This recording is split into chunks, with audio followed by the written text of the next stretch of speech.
بسم اللہ الرحمن الرحیم۔ بے شک تمام تعریفیں اللہ کے لیے ہیں۔ سامعین کرام السلام علیکم۔ بے شک ہم نے اپنے بہادروں کو بلا دیا ہے، لیکن تاریخ ہمیشہ بہادروں کو یاد رکھتی ہے۔ سامعین کرام، وہ فوجی کمانڈر جس کی موت پر پورے یورپ نے جشن منایا، آپ کے انتقال پر پورے یورپ میں جشن منایا گیا۔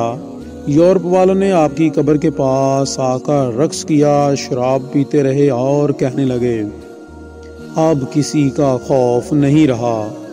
اسی دوران ان میں سے ایک شخص نے کہا کہ اگر اس قبر والا ایک لمحے کے لیے بھی اٹھ گیا تو ہم میں سے کسی کو زندہ نہیں چھوڑے گا۔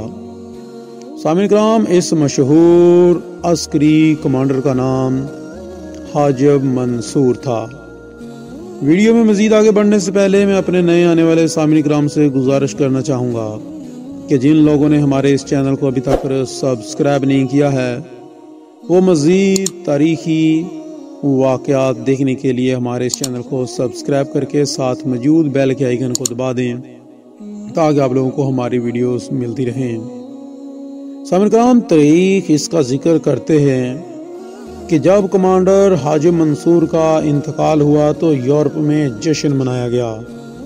حال یہ تھا کہ یورپ کے اہم ترین رہنما الفونسو نے آپ کی قبر پر بہت بڑا خیمہ لگایا اور سونے کی چارپائی لا کر آپ کی قبر کے اوپر رکھ دی اور اس پر اپنی بیوی کو لے کر سو گیا۔ شراب پیتا رہا اور اپنی بیوی کے ساتھ وہاں پر لیٹا، اور شاید زندگی میں پہلی بار بلا خوف یہ شخص سویا، کیونکہ منصور اس وقت مٹی کے نیچے جا چکا تھا۔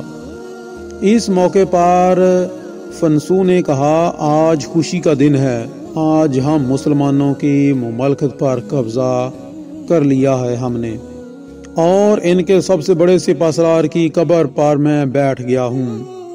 اسی دوران حاضرین میں سے کسی نے کہا اللہ کی قسم یہ قبر والا سانس لے ہم میں سے کسی کو زندہ نہیں چھوڑے گا۔ اس پر الفونسو نے غصے سے تلوار نکال لی، لیکن اس کی بیوی نے اس کو پکڑ لیا اور کہا یہ سچ کہہ رہا ہے۔ یہ کون سی فخر کی بات ہے کہ زندگی میں جس کا نام سن کر بھی آپ کانپتے تھے اور آج اس کی قبر پر آ کر جشن منا رہے ہیں۔ یہ تو اس قبر والے کے لیے فخر کی بات ہے کہ ہم اب بھی اس کے خوف میں مبتلا ہیں۔ سامعین کرام، حاجب منصور 326 ہجری میں پیدا ہوئے۔ ابتدا میں رضاکار کے طور پر اسلامی فوج کے ساتھ کام کرتے رہے، پھر ان کی بہادری کی وجہ سے ان کو کرتبہ شہر کی پولیس کا آفیسر بنایا گیا۔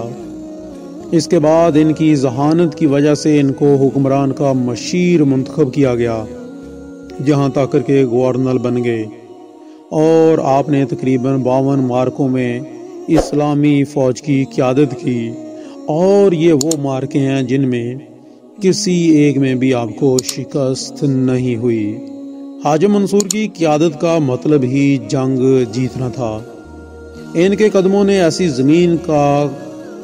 زمین کو قدم بوس کا شر بخشا جو پہلے کسی مسلمان قائد کو نصیب نہیں ہوئی۔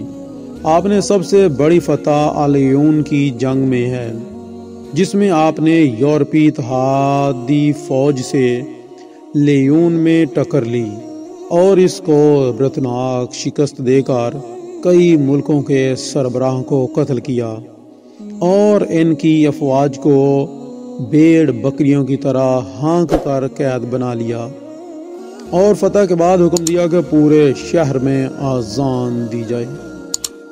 حاجب منصور ہر معرکے کے بعد اپنی وردی میں لگی گرد غبار کو اتارتا، اس کو جاڑ کر ایک خالی بوتل میں جمع کر لیتا، اور یہ وصیت اس نے کر رکھی تھی کہ اس کو جس ڈبے میں یا جس بوتل میں اس نے یہ مٹی کو جمع کیا ہے اس کو اس کے ساتھ ہی دفنایا جائے۔